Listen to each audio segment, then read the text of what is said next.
Good morning and welcome to the CEO Breakfast and Strategy Series hosted by the Schneider School of Business and Economics at St. Norbert College. I'm Brian Brees, the president. It's great to have you here.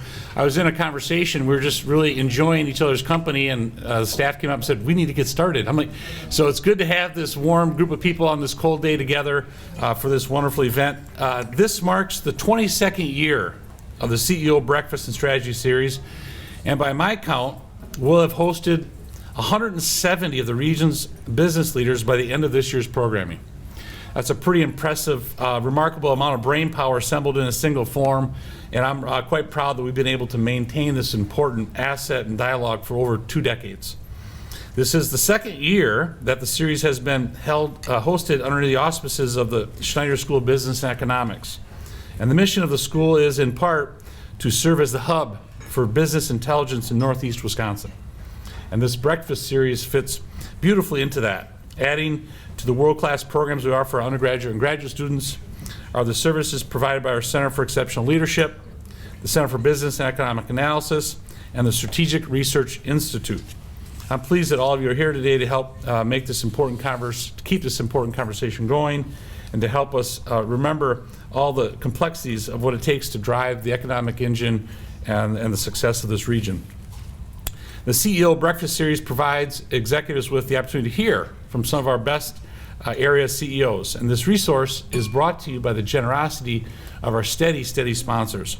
Our presenting sponsors, Myron Construction. Title sponsors, Johnson Financial Group and Davis Keelthau Attorneys at Law, and Insight Publications. And today's sponsor for this session is Aegis Financial. Can we give the sponsors a round of applause, please?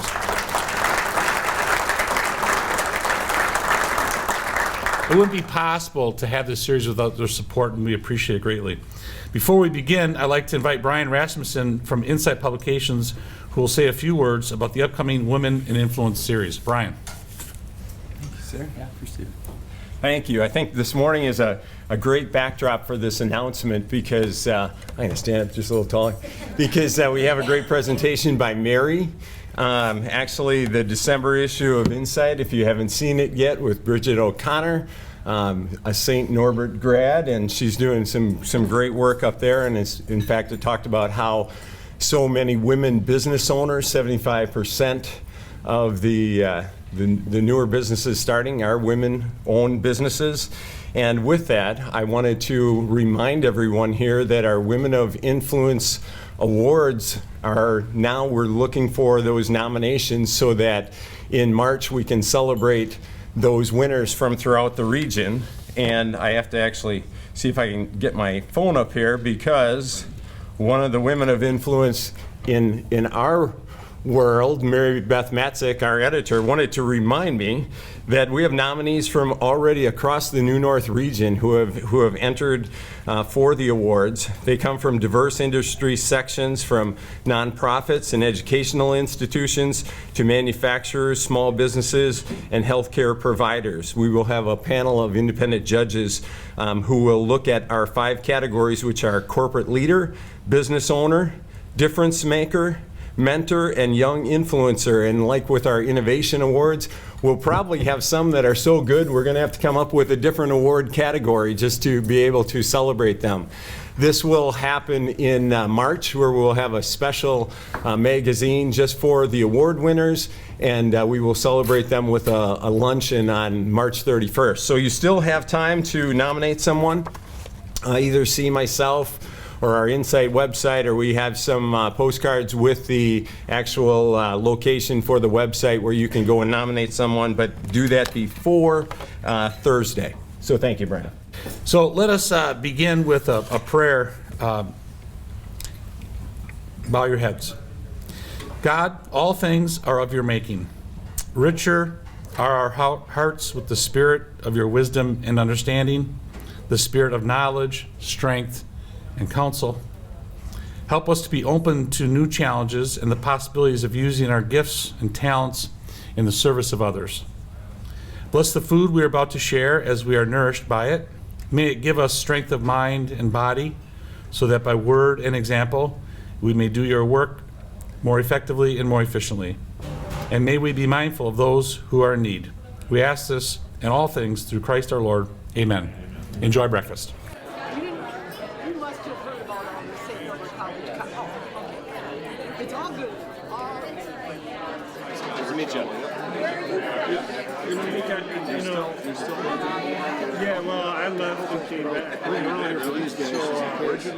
It's now my great pleasure to introduce Ms. Goggans, President of Encapsys, a world-class manufacturing organization and supply partner supplying microencapsulation solutions for phase change materials, PCM, fragrances, and more, based in Appleton, Wisconsin. In her role at Encapsys, Ms. Goggans has led the company in earning 4 consecutive Business Partner of Excellence awards from P&G as one of their top-performing suppliers. Previously, Ms. Goggans was Vice President and General Manager of the Encapsys division of Appian, formerly Appleton Papers. Mary joined Appian in 2012 as the Director of Corporate Development and Innovation and moved to Encapsys division, where she served as Executive Director and General Manager 2013-2014. The division was purchased from Appian by Sherman Capital Holdings, LLC in August of 2015, at which time Ms. Goggans was named President of Encapsys, LLC. Prior to joining Appian, Ms. Goggans had a long career at Kimberly-Clark Corporation. Her career started in research and development, then moved to operations management, where she spent the majority of her time in marketing and sales across all of Kimberly-Clark's major brands. Ms. Goggans earns a bachelor's degree in chemical engineering from the University of Virginia. Besides spending time with her family of 6 children, she's also involved in the community, not surprising, a woman leader fully engaged in community. She sits on the board of directors for Boys and Girls Club of the Fox Valley and the New North. Today, Mary will present Grow Your Business Through Open Innovation Partnerships, a case study. Please welcome to the podium one of the great women leaders in the region, President of Encapsys, Mary Goggans. Mary.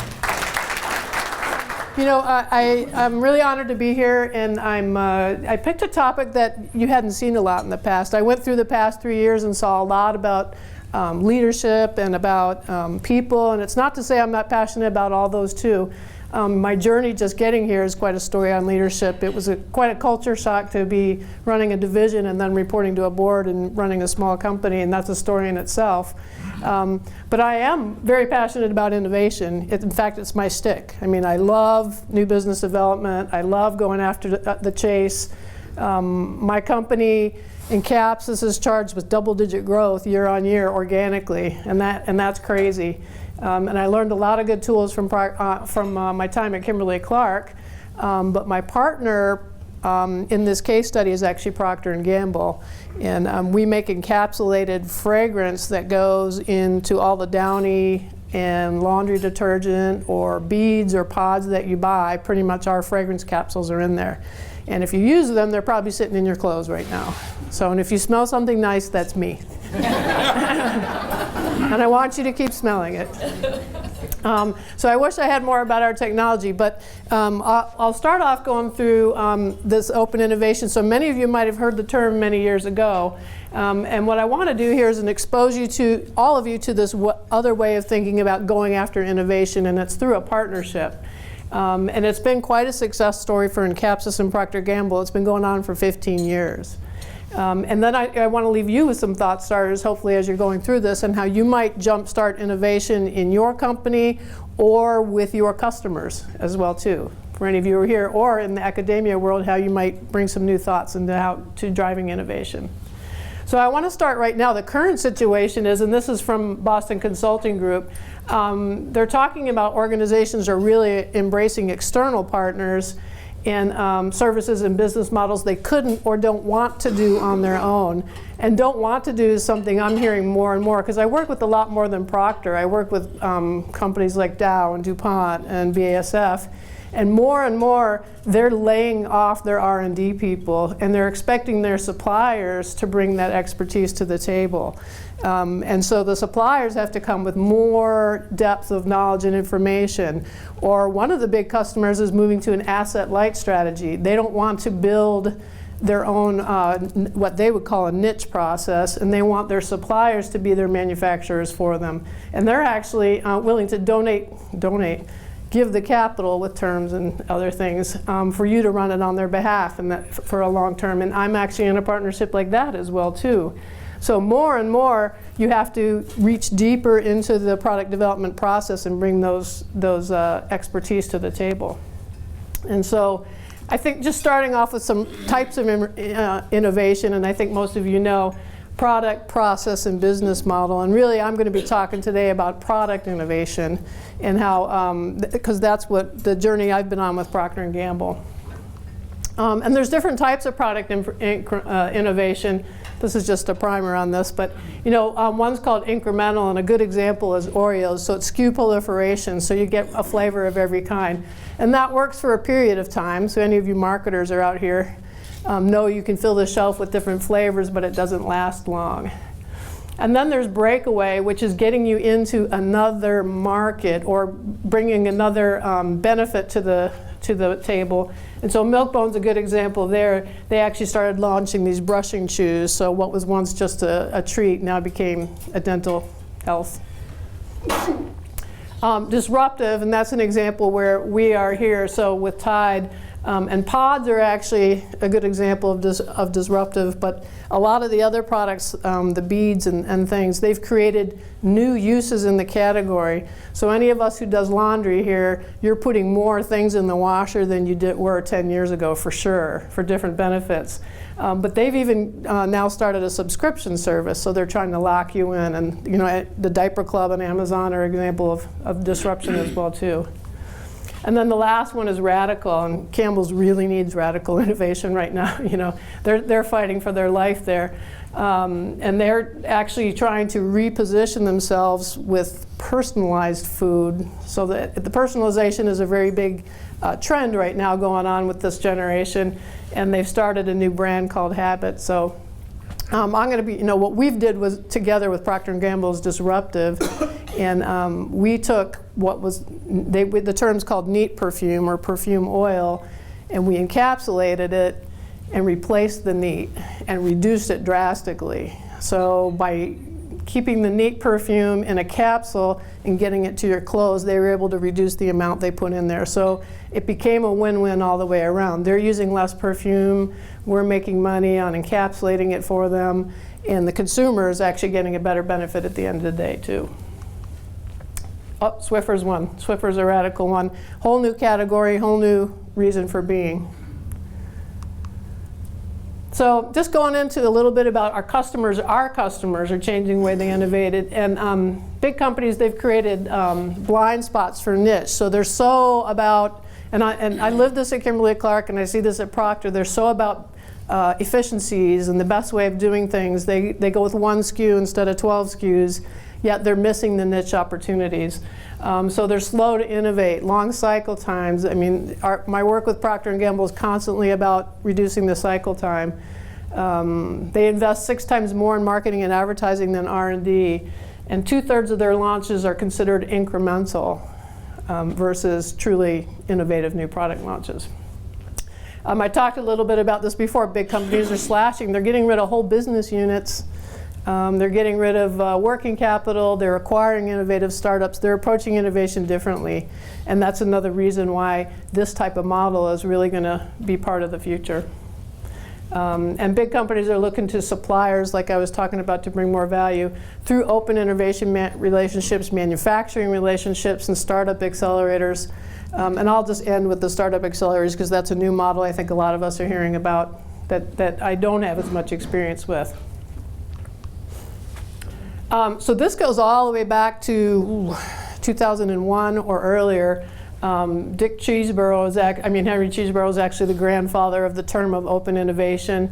I can't even tell you how many books are out there on this now on open innovation. It's that old. You can go to courses on open innovation. I went to a master innovation class just to see open innovation class and found that what we were doing far exceeds anything they were teaching as well.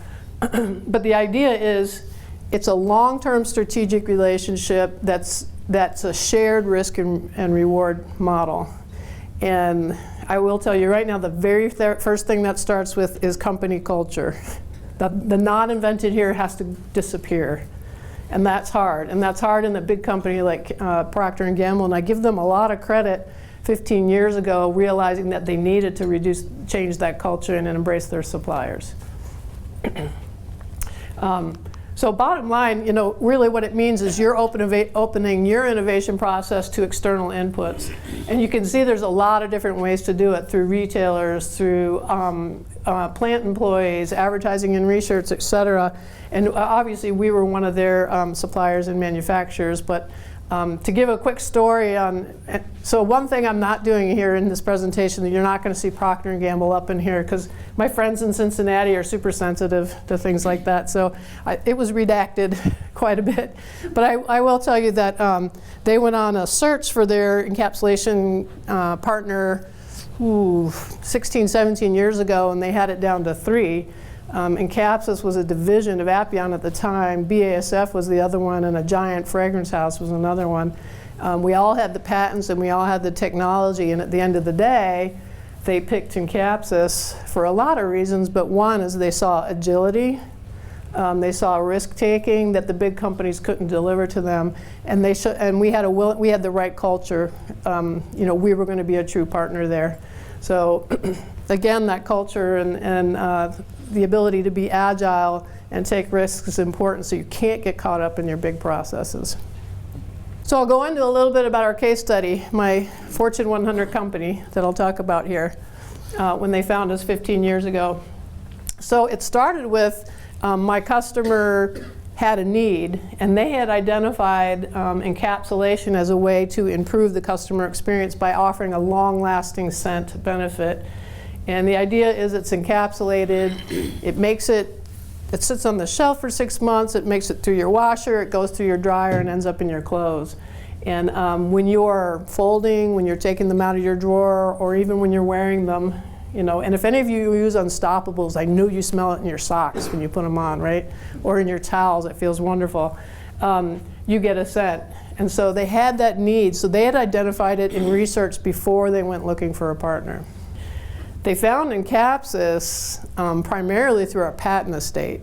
So it speaks to how important your patents and your publications, your presentations in trade shows, that's how we've been identified as experts in our space. And we have a couple scientists that are published and present at microencapsulation conferences on a regular basis. People know them when they walk around. When we broke off, we had 90 patents. Now we have over 120 patents. So patents are our lifeblood. We need to keep moving on them. But I will talk to you because they're critical to my partnership too. I will tell you, a patent that you own together with your partner is worth way more than a supply contract any day. And it's so much nicer. And our reputation as manufacturers was important. So we were manufacturing carbonless at very large scales back in at the time too. And so we had all the right mix of things. So if you're looking for this type of relationship, how you're portraying yourself publicly, because people are looking for experts in their area. So I actually consulted with a good friend at Procter & Gamble, and he's retired now, and he's probably the grandfather of open innovation, and we talked through what we thought the success factors were, which I have listed here. I also did some homework and research and went and looked at who wrote books, et cetera, and the list is close, but this is a little more insightful as from somebody who's practiced it for 15 years. So you could go out in academia and find something like this, but I'm going to talk specifically about what we had. And I'll go through each one as we go through it along the way. So the first one is having a foundational legal framework, then investing in your partner's culture, not just understanding it. So getting to know each other in a way that you have joint respect for each other. The transparency is critical, and I'll talk about in a minute, but in any meeting you can't tell the difference between a Procter & Gamble or an Encapsys scientist. I mean, they work that closely together today. A joint leadership team with face-to-face meetings is critical. Having an ongoing portfolio of projects, it's not just one project you're working on, it's a portfolio, and as successes are launched, you're replenishing. So it's a full funnel of projects as if it was your own company that you have jointly together. We start every project with clearly defined problem statements and success criteria. And we recently added co-location and multi-party strategies too to turbocharge our innovation. That can take 6 months of negotiating, but we get there eventually. And then a commitment to the journey. So just starting off with our legal framework, we created something that's an evergreen document called a Master Collaboration Agreement. And it defined our terms of confidentiality. It defined material transfer, because we have samples going back and forth nonstop with each other. It defined how we would take the next step. So we have a technology exploration step, and then we go into a project step. So each step is documented along the way. We actually defined invention rights, and there's quite a bit of language in there because if we work together on something, I own the capsule and the process of making, they own the product with the capsule. Think how wonderful that is 15 years later. We're very dependent on each other now. And then if we invent something and choose not to make it, it even defined who can own it and what you could do with it along the way. Obviously, terms and terminations. It actually defined that the intent of working together was to move to a supply agreement later, because that's how we made our money. And then the level of exclusivity. And with Procter & Gamble, I am 100% exclusive in this category of laundry. And it's actually worked well for both of us. But those are rare. You don't have to go 100%. I would never suggest going 100% exclusive unless you have to. Speaking of culture and transparency, I can't even talk about how important that transparency is and how it's an ongoing journey to break down the culture of not invented here. And in a company like Procter & Gamble, they move people every 18 months. And we see new people at the table with us on a regular basis, and we start that process over, and the story and the trust. And so we find ourselves investing in renewing trusting relationships on a regular basis. But it's so important that our scientists and our engineers are operating with complete transparency, because right now we have a huge capital project going on in Portage. Thank you to Myron. And their engineers are there on the ground with mine, when they're running the projects together, and we can't be worried about what we say and don't say in front of each other. Actually, Bolt, not Myron. Boy, bad. Myron built my headquarters. The other time, I put a picture of Ishnala. That's like Procter's favorite place to go. So every time they come to Portage, we take them to Ishnala. But it's important to appreciate each other's culture. And we actually have a deal when their town, where we go to dinner, what we do, vice versa. And so it's, again, over all these years, for the people that are still there, we've grown to not only respect each other, but actually like each other's company. And that's been an important step as well, too, because when things get a little tenuous, and they do still, those relationships matter a lot. And then, and speaking of big company cultures, right? If a purchasing person is at the table with me, it's a very different relationship than when an R&D person's with me. And I need to understand Procter's culture and what they're all driven to do. So again, that's been a journey in itself. And then we have joint project teams executing major projects together. We're looking to build global capacity, and we've had a team working together, investigating sites all over the world, mostly in Asia right now, and building capital quotes together. So again, some part of it we own, some part of it they own, but it's so critical we can work together with transparency. So the joint leadership team, again, so critically important that there's one relationship owner from each company. And in all transparency, Procter & Gamble's so big, I can never get the same story from the same person. And so we try, and we find ourselves helping them communicate with each other a lot. But our leadership teams, we try to meet quarterly, and it's face-to-face. We're giving each other updates in those meetings. Unfortunately, we shouldn't, but we are. But the big key is we're supposed to be aligning on priorities and deciding what we do next. And as a result, over the years, several joint teams have been created, which wasn't what we set out to do. We actually have a joint patent and competitive assessment team. So we dig into the hole on their competitors' patents. We're looking at the emerging technologies, and we're deciding what we do next. There's environmental health and safety group. Obviously, that's very important. We're in the chemical industry for the most part. And they have way more expertise than we do, which is very helpful for us. We have project engineering teams on an as-needed basis, which we have seemed to have regularly in the last 7 years. We've also been invited into their long-term development front-end group. So they have a front-end group that's looking at 5+ type technologies and long-term things, and we've gotten into a couple of 3-way agreements there. And then the last is supply chain. Our supply chain acts like we're one group. They make the perfume. We have a just-in-time manufacturing. The perfume shows up, we're making it within a day or two. We're almost like one team. So the portfolio of projects, again, it's a full portfolio of projects. The time frame in the portfolio is 10+ years.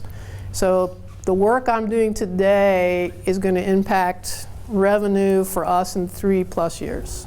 That's about the fastest their product cycle time is.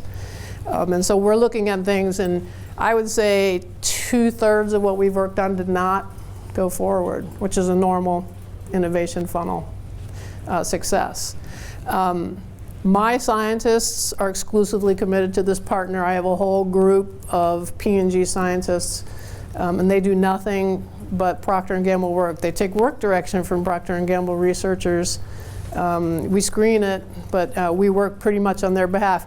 Procter & Gamble does not have encapsulation scientists. They don't need them because we are theirs. They don't have a pilot plant. We have it. They don't need it.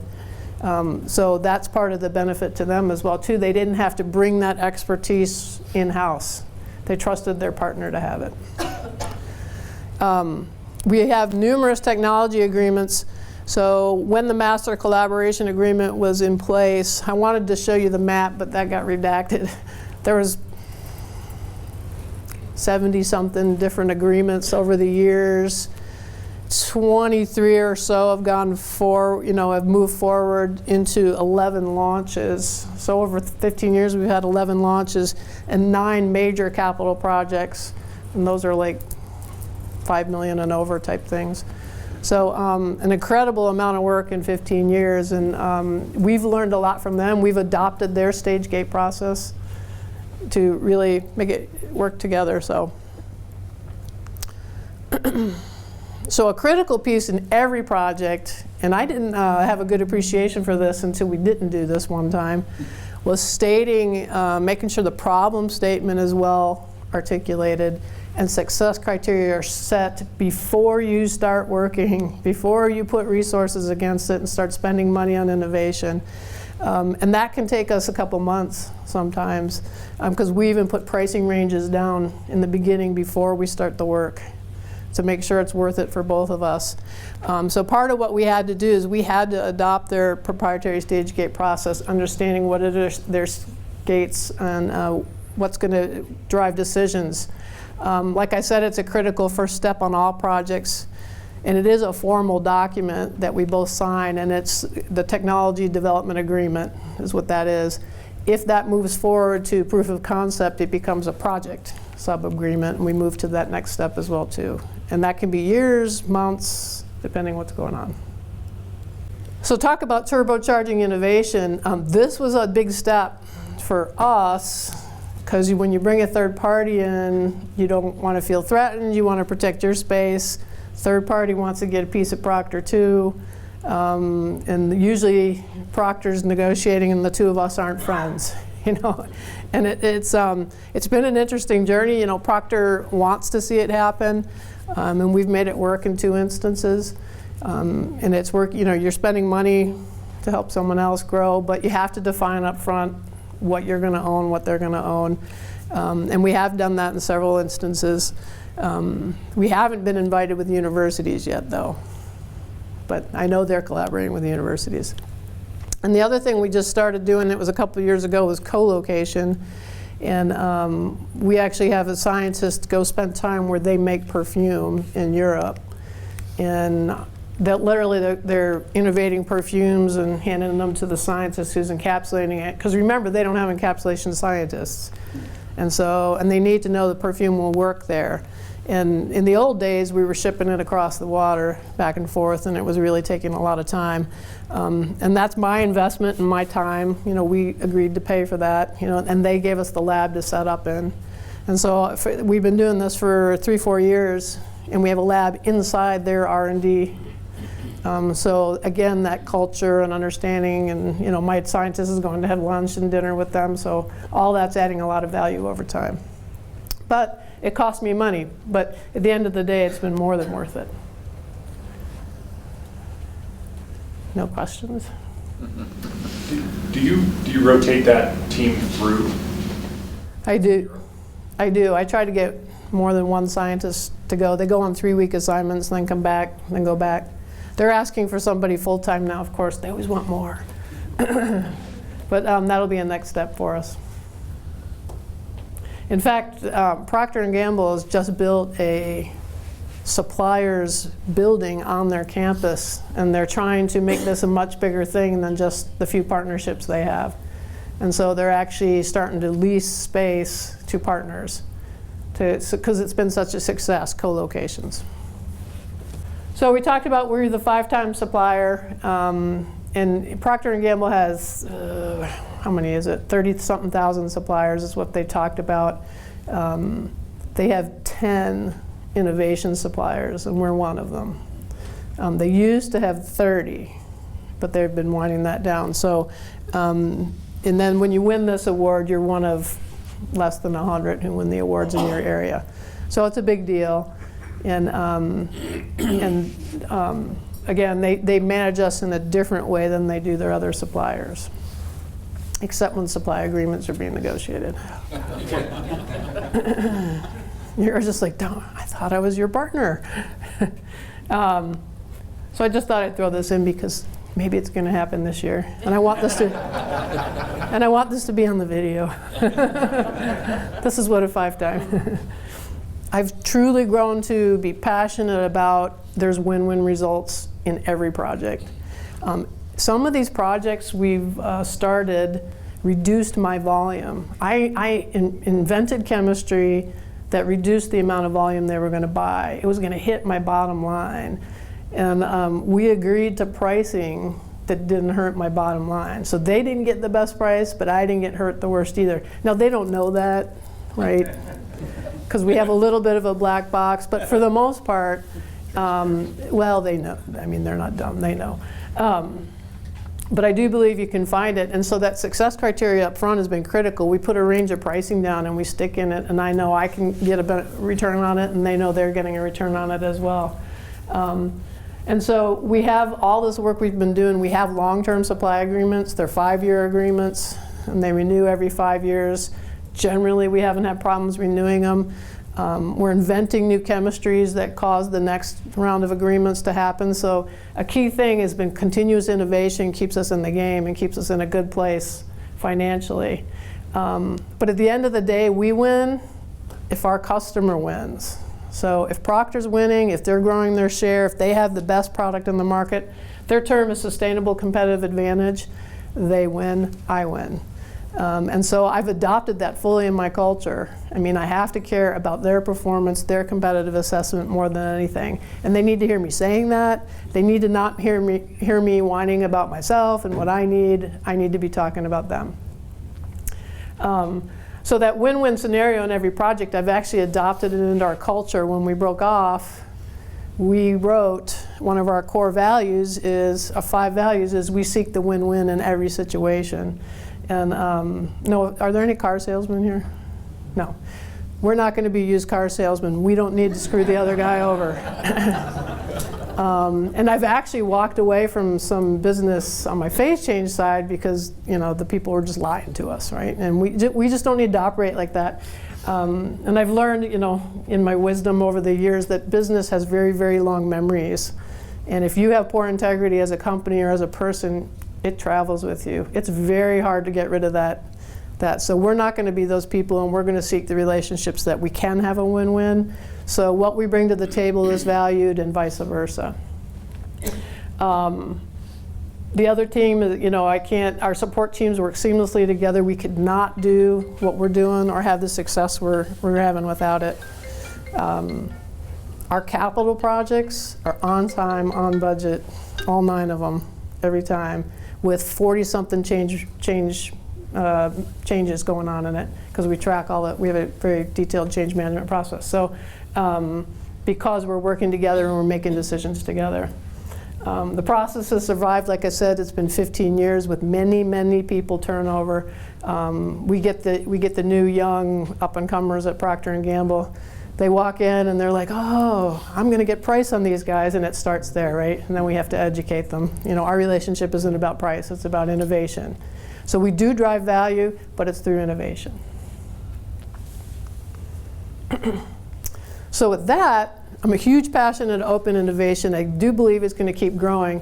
But what is emerging, which I had to just bring up, was the startup accelerators.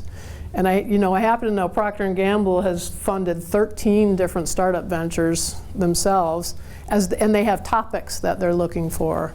And so some of these innovation startup hubs have themes that the companies, and I just went out, Walmart Labs has got one, Ford's got one, P&G Ventures. So P&G Ventures is a group that's out looking at startup accelerators, and they're funding in different ones. And so some of the products that have come out of it, I don't know if you've seen it, but there's under the Olay brand, there's a face skin recognition app, or I don't even know, it's a thing you put on your skin, it recognizes what's wrong with your skin and tells you right away what stuff you need. A new pesticides come out, it's all natural, spray. So what I'm seeing is Procter & Gamble's not afraid to take risks, and they're throwing products out there. So not only through partnerships, but now this as well too. And it's got me thinking, I need some innovation around polymer. Are there startups out there really getting in the hole on polymers as well too? So that's all I had for you. One thing I want you to be thinking about is your company or your company's culture prepared to accept the not invented here. If you can really get through that, there's lot of really great ideas out there to bring in. Are you prepared to share inventions? I will tell you it's worked out very well for us. We haven't missed a beat by sharing the inventions with Procter. And really, if you want to get into this relationship, you have to sell your expertise. And it has to be out there publicly so people can find you. Are you prepared to invest in capabilities on behalf of your customer? I know at Encapsys, the headquarters we just built, several $1 million in lab equipment, pilot plants, the co-locations, those are the kind of investments. I have a team of scientists on behalf of them. And the last is, I hope you all believe, but win-win scenarios do exist, even in business. So that's all I had. Any questions or comments, or don't believe me? I believe you. You have a capital partner. So, needless to say, some of this dives into being concentrated, and not to use a pun, but to be Sure. engaged in a very concentrated way with a key customer. Sure. Were they ready for that at the beginning? Did they know that's what they were getting into? How do they deal with that risk? A lot of private investors look at things and I want diversity, I want diversity, I want diversity. Yeah. I hear depth and strength and stickiness. Just as a CEO running that for an investor group, how do you feel? How do you feel about that? How do you think they feel about it? So you're right. So the banks didn't like that you have such a concentrated customer, and we spent quite a bit of time educating them on how this was different. The banks wanted to see a locked up 5-year supply agreement, which we had, but we educated them a little bit on the 15 years. At the end of the day, it made them feel better, but it didn't change everything. So you're right. So we need to diversify, not just with this customer, outside of this customer. So my corporate capital owners, we own some other companies as well too. So we have diversified. We're going to continue acquiring and diversifying. That'll grow our value. But at the end of the day, the banks that are with us, they value it too. They get it. But it took a while, and we have to continuously educate them on it.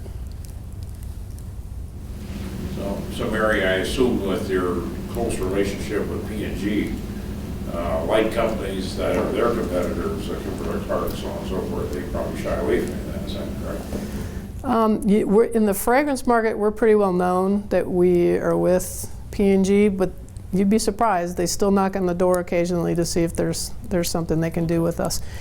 So I'm locked out in the fragrance market, but not with other types of cores. So I can do other things. So with the inks and dyes and the phase change, and there's other things, there's biocides and as well too.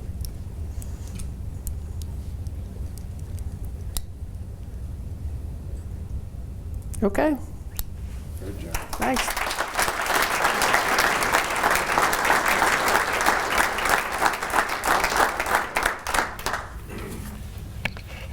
Mary, thank you for being here and sharing with us your experience, your insights in innovation, and for being a model of leadership. Also want to thank you for helping us understand why we all smell so good. If you're interested in a copy of today's presentation, please find Lisa Gray. Lisa is right back here. She can make available to you a copy of the presentation. And please join us for our next CEO Breakfast Series next year. January 14th at St. Norbert College. John McHugh, Director of Corporate Communications, Leadership Development, and Training of Quick Trip, will present Purpose and Compassion at Quick Trip. Thank you for being here. Travel very safely and have a blessed holiday and a Merry Christmas. Thank you.